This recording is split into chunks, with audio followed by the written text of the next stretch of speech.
नमस्कार मित्रों। माघ मास की कथा सुनते हुए आज हम पंचम अध्याय की कथा सुनेंगे। चतुर्थ अध्याय तक हमने सुना था कि भगवान दत्तात्रेय ने राजा कार्तवीर्य या फिर जिन्हें सहस्त्रार्जुन भी कहा जाता है कि अनुनय विनय करने पर उन्होंने माघ मास की महात्म्य की कथा सुनाने की बात प्रारंभ की थी। इस पांचवें अध्याय में दत्तात्रेय जी उस अध्याय को आगे बढ़ाते हैं। आइए सुनते हैं।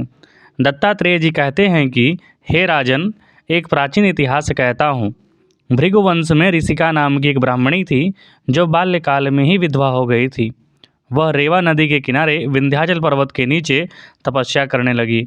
वह जितेंद्रिय, सत्यवक्ता, सुशील, दानशीला तथा तप करके देह को सुखाने वाली थी।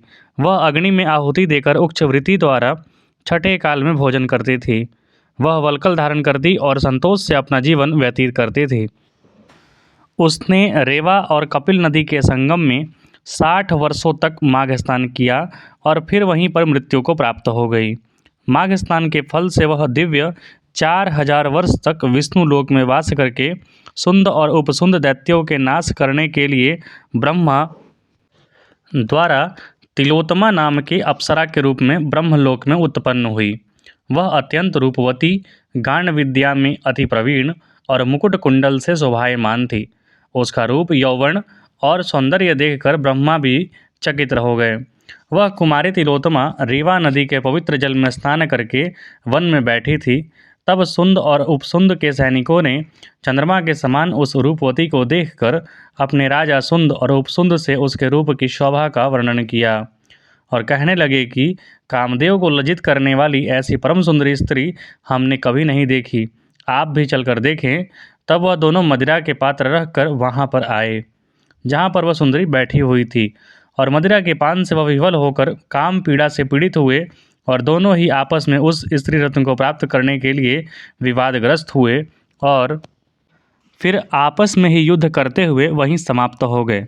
तब उन दोनों का मरा हुआ शरीर देखकर उनके सैनिकों ने बड़ा कोलाहल मचाया और तब तिलोत्तमा काल रात्रि के समान उनको पर्वत से गिराती हुई 10 दिशाओं को प्रकाशमान करती हुई आकाश में चली गई। देव कार्य सिद्ध करके ब्रह्मा के समान आई तो ब्रह्मा जी ने प्रसन्नता से कहा कि हे चंद्रवदनी, मैंने तुमको सूर्य के रथ पर स्थान दिया। जब तक आकाश में सूर्य स्थित है, नाना प्रकार के भोगों को भोगो। सो हे राजन, वह ब्राह्मणी अब भी सूर्य के रथ पर माघ मास स्नान के उत्तम भोगों को भोग रही है। इसीलिए श्रद्धावान पुरुषों को उत्तम गति पाने के लिए यत्न के साथ माघ मास में विधि पूर्वक स्नान करना चाहिए।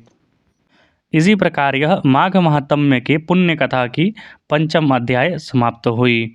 ओम नमो भगवते वासुदेवाय नमः। हम अगले दिन माघ मास के महात्म्य की छठे दिवस की कथा सुनेंगे। आप सभी सज्जनों से अनुरोध है कि कृपया चैनल को लाइक, शेयर, सब्सक्राइब जरूर कर लें और कुछ त्रुटि हो तो आप कमेंट बॉक्स में लिख सकते हैं, या फिर ज्योतिष से संबंधित कुछ आपको प्रश्न पूछने हो तो भी आप कमेंट बॉक्स में लिख सकते हैं। देखने के लिए आपका बहुत बहुत धन्यवाद। जय हिंद।